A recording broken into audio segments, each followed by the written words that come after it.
Good morning. Welcome back for the fifth day hearing and the final day of the union's presentation. Todd, I'll turn it right over to you to begin. Thank you. Before we start today, this is our last day of our case in chief, and I just wanted to take this opportunity to thank the Board of Arbitration for their attention over the last 4 days and their consideration today. I also want to thank the H1 members for allowing us, Lightman, Welby, Stoltenberg, and Caputo, to represent them. It has truly been a pleasure and an honor to represent the H1 members during these proceedings. This morning we're going to start off with the heart and lung proposal, and for the heart and lung proposal, I'm going to turn over the presentation to Ian Blen, who is spearheading the heart and lung efforts on behalf of PSCOA, and he's going to present the case this morning. Ian? Thank you, Todd. Hello. Good morning, gentlemen. How are you? Good morning. It's a pleasure to be here.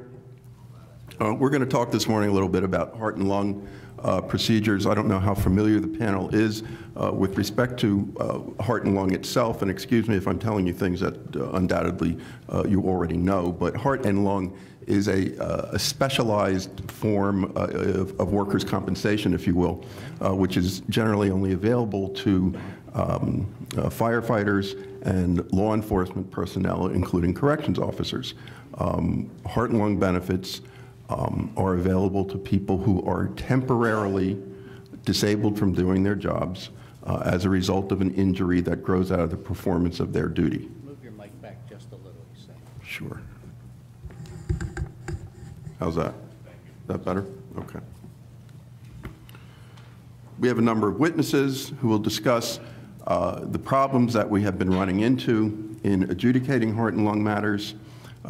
We view all of our proposals, frankly, as being proposals that are an attempt to fix what we view as an essentially broken system. We don't view any of these proposals as being advantageous to one side at the expense of the other. We are looking at this as a way to improve the adjudication of heart and lung cases, of which there are a great many, to the benefit of all, the Commonwealth, the officers, the union, everyone. If I could direct your attention to proposal number 6B, there are a number of exhibits that I would just like to discuss briefly with you before we get into the actual testimony. That would be proposal book number 3.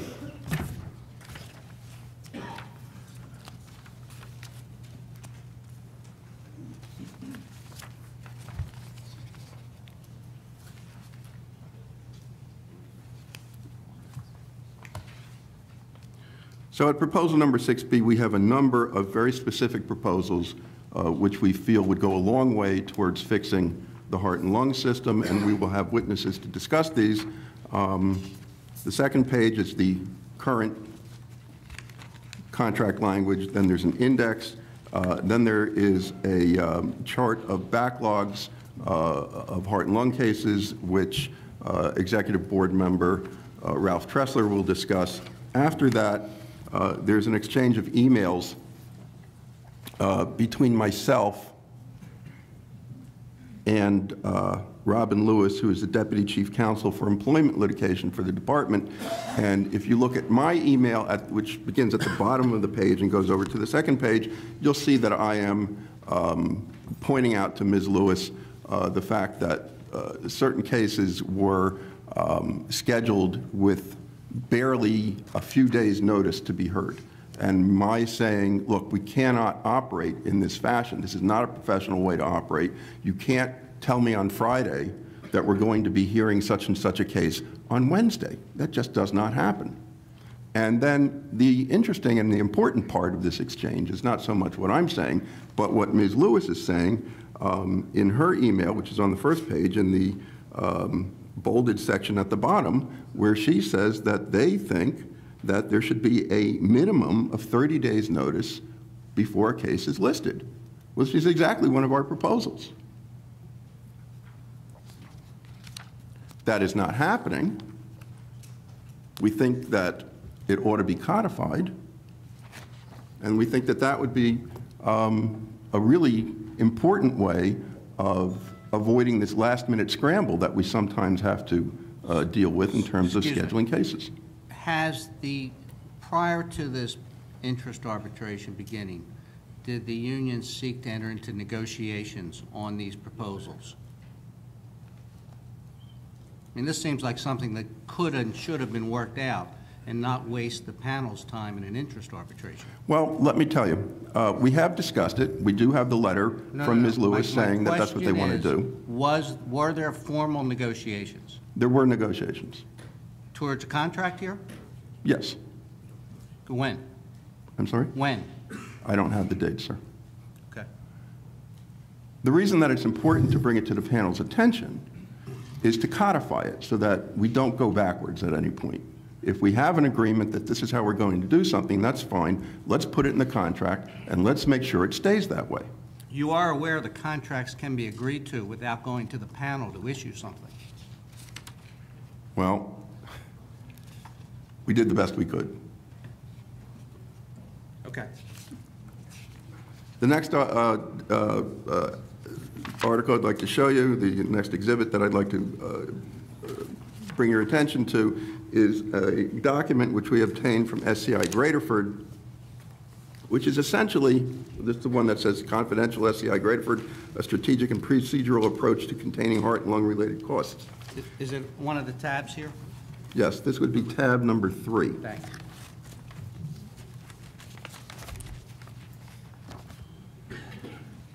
And if you look on the third page of this document, there's what is called an IOD strategic map, which is the strategy for denying all claims within the first 21 days. And then there are reasons that are suggested for the denial of the claims. And if you look on page 4, you'll see general reasons for claim denial, and then specific reasons for claim denial. Now, what happens here is that a CO gets hurt, he reports the injury, and in a heart and lung matter, the employer makes the decision whether or not they're going to pay heart and lung benefits. And you see some of the specific reasons for claim denial.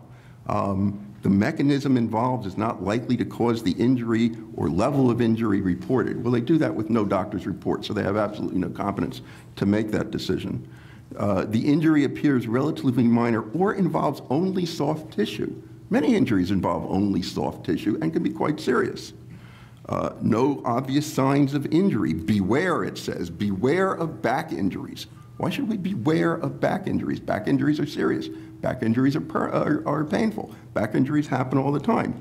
The employee claims there are no witnesses. Well, that's frequent. Somebody's going up and down the stairs, there's nobody else there, the employee gets hurt. Why would there be witnesses? Why would you dispute the claim on the fact that there are no witnesses? If you trust the CO enough to be in charge of some of the most dangerous people in Pennsylvania, I think you ought to trust him enough when he comes in and says, you know, I hurt my back falling down the stairs.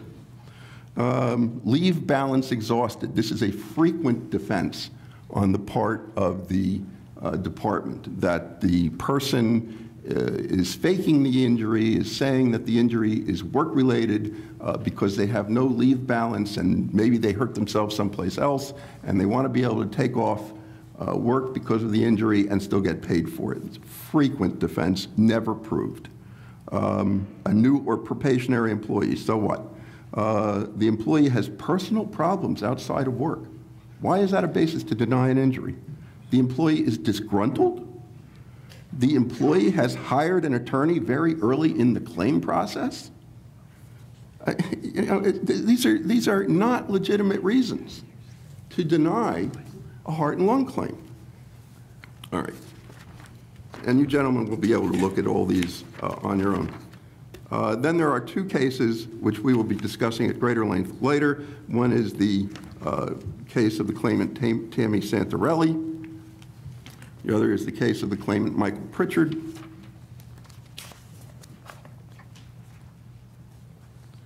And Mr. Pritchard is unable to be here today because of his injuries.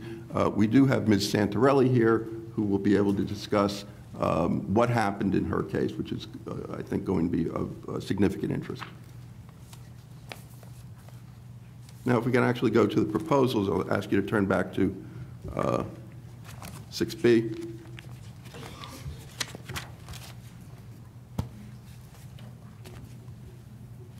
And our first witness is going to be Ralph Tressler. Good morning, sir. Could you just state your name and spell your last name for the record? Good morning. Ralph Tressler, Tressler. Thank you. Mr. Tressler, you're a corrections officer? Yes. And how long have you been employed as a corrections officer with the Department of Corrections? 17 years at SCI Somerset. And you spent your entire career at SCI Somerset? Yes. Currently, you are a member of the statewide executive board of the PSCOA? Yes. And you have a specific assignment as a union official? Correct. I'm the benefit coordinator, and I deal mostly with the heart and lung benefit. Okay. A little louder, please. I said I'm the benefit coordinator, and I deal mostly with the heart and lung benefit. Thank you. Okay. Sure. So you're in charge of overseeing virtually all the heart and lung cases that come through the union? Yes. Okay. And how long have you been doing this? Since August of 2010. Okay. And this is your full-time position? Correct. Okay. Let's turn to the proposals. Okay.